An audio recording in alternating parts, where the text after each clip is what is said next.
স্বাগতম বিসার ম্যাথ ক্লাসে।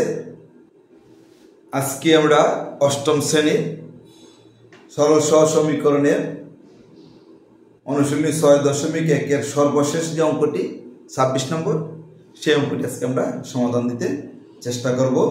অঙ্কটি বোর্ডে লিখে রাখছি, আমরা অঙ্কটি পরে তারপরে সমাধান যাব। x + y = a - b, 1 নং সমীকরণ। x - by = a² + b², 2 নং সমীকরণ।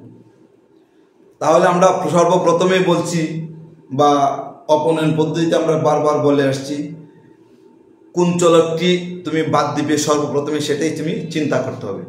আমি বাদ দিব y চলকটি বাদ দেবো, একটা প্লাস একটা মাইনাসের আছে।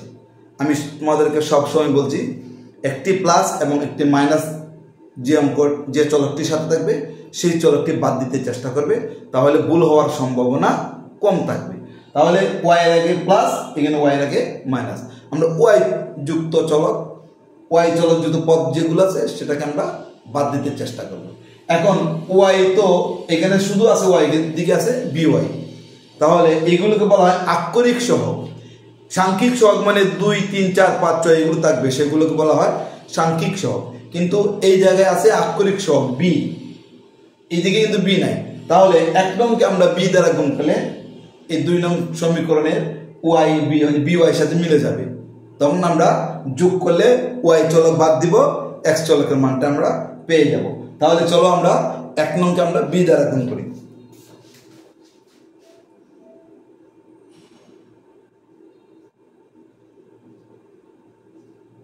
এক নংকে b দ্বারা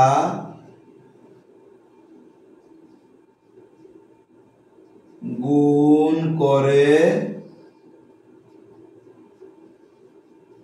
পাই bx + by ইকুয়াল, মানে উভয় পক্ষকে গুণ করতে হবে। bx + by ab - b², মানে 1 নং সমীকরণ পুরাটাকে বাম পক্ষ এবং ডান পক্ষ উভয় পক্ষকে আমরা b দ্বারা কি করলাম, গুণ করলাম। bx + by equal ab - b²। এটাকে x দ্বারা গুণ করলে bx, y কে b দ্বারা গুণ করলে by, a কে b দ্বারা গুণ করলে ab, b কে b দ্বারা গুণ করলে b²। এটা হলো আমার 3 নং সমীকরণ।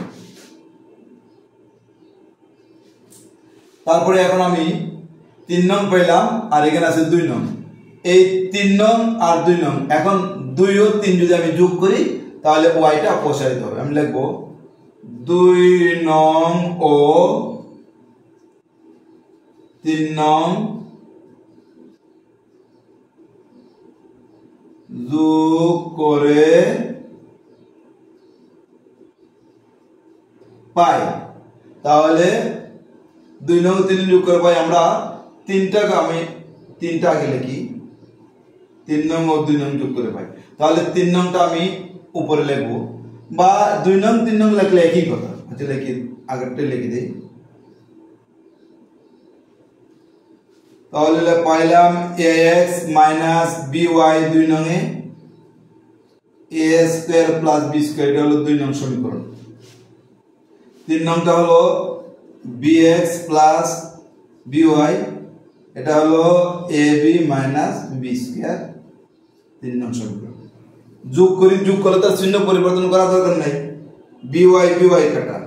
তাহলে এখানে হলো ax + by, b² কাটা, a² + ab। এদিক থেকে যদি আমরা by না তো সরি, এটা হলো bx, x যদি কমন নেই তাহলে a + b, এদিক থেকে যদি আমি a কমন নেই a + b, উভয় পক্ষকে a + b দ্বারা ভাগ করলে x = a থাকে। আমি ভাগ করব না, গুণ করে দেখাবো তোমাদেরকে। বা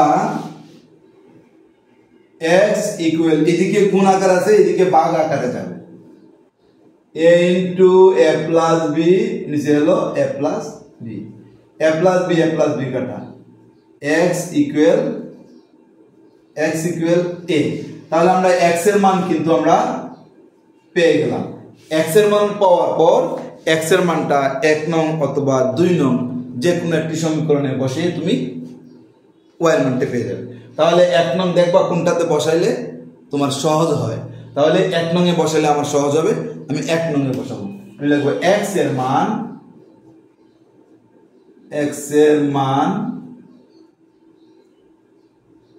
1 নং এ বসিয়ে পাই। 1 নং হলো এটা x plus y equal a minus b। x এর মান কত? a plus y a minus b বা y equal to a minus b। এটাকে এইদিকে মাইনাস করে নিয়ে যাও, তাহলে প্লাস a মাইনাস a কাটা, অতএব y equal to minus b। এই আমার x এর মান এবং y এর মান পেয়ে গেলাম। এটাই হলো আমার 26 নং, অর্থাৎ সর্বশেষ যে অঙ্কটি আছে অপনয়নের সেই অঙ্কটির সমাধান আমরা পেয়ে গেলাম। x এর মান হলো a, y এর মান হলো মাইনাস b। এখন আমি লিখব নির্ণয় সমাধান।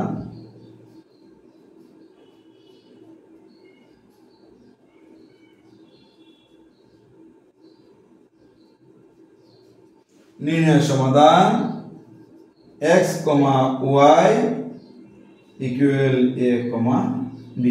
এটা হলো আনসার a মাইনাস b। তাহলে আশা করি তোমরা প্রত্যেকটি অঙ্কই ভালোভাবে বুঝতে পারবে বা বুঝতে পারছো। আজকের মতো এখানেই, অন্য কোনো দিন আমরা তোমাদের নেক্সট কোনো চ্যাপ্টার নিয়ে হাজির হব। সেই পর্যন্ত তুমি সুস্থ এবং ভালো থাকো এবং আমাদের সাথে থাকবে আশা করি।